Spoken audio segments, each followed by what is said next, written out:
The Bretton Woods Agreement, signed in July 1944 at the United Nations Monetary and Financial Conference in Bretton Woods, New Hampshire, was a historic accord that reshaped the international monetary system.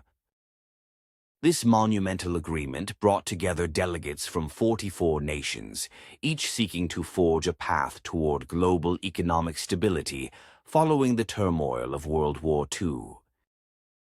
At the heart of the agreement was the establishment of a new monetary order, anchored by several key features.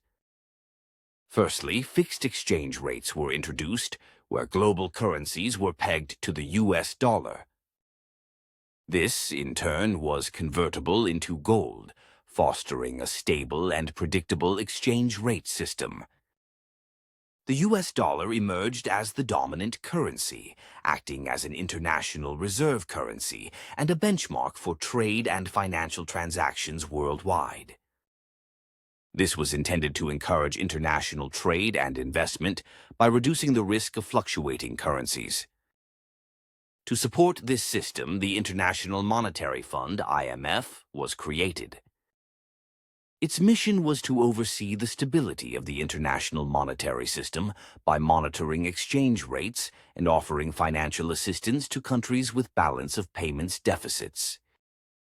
This support was meant to prevent economic instability and foster global economic growth. The IMF became a critical player in providing liquidity to countries facing short-term financial distress, thereby maintaining trust in the global monetary system.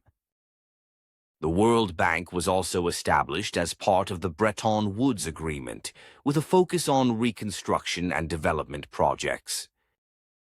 This institution aimed to provide financial and technical assistance to war-torn and developing nations, promoting recovery and fostering economic development. By bankrolling infrastructure projects and supporting economic policies, the World Bank played an essential role in post-war reconstruction and fostering economic development in less affluent countries. One of the primary objectives of the Bretton Woods system was to prevent the kind of competitive devaluations that had characterized the pre-war economic environment. By creating a system where currencies did not rapidly devalue, countries were discouraged from enacting policies that devalued their currencies solely for competitive trade advantages. This contributed to a more stable global trade environment, fostering trust and cooperation among nations. However, despite its initial success, the Bretton Woods system could not endure indefinitely. Its decline began in the early 1970s when President Richard Nixon announced that the United States would no longer convert US dollars into gold. This announcement unraveled the fixed exchange rate system and led to the adoption of floating exchange rates among major currencies. The decision marked the end of an era, but also the beginning of a new form of currency exchange that allowed for greater flexibility in response to economic changes.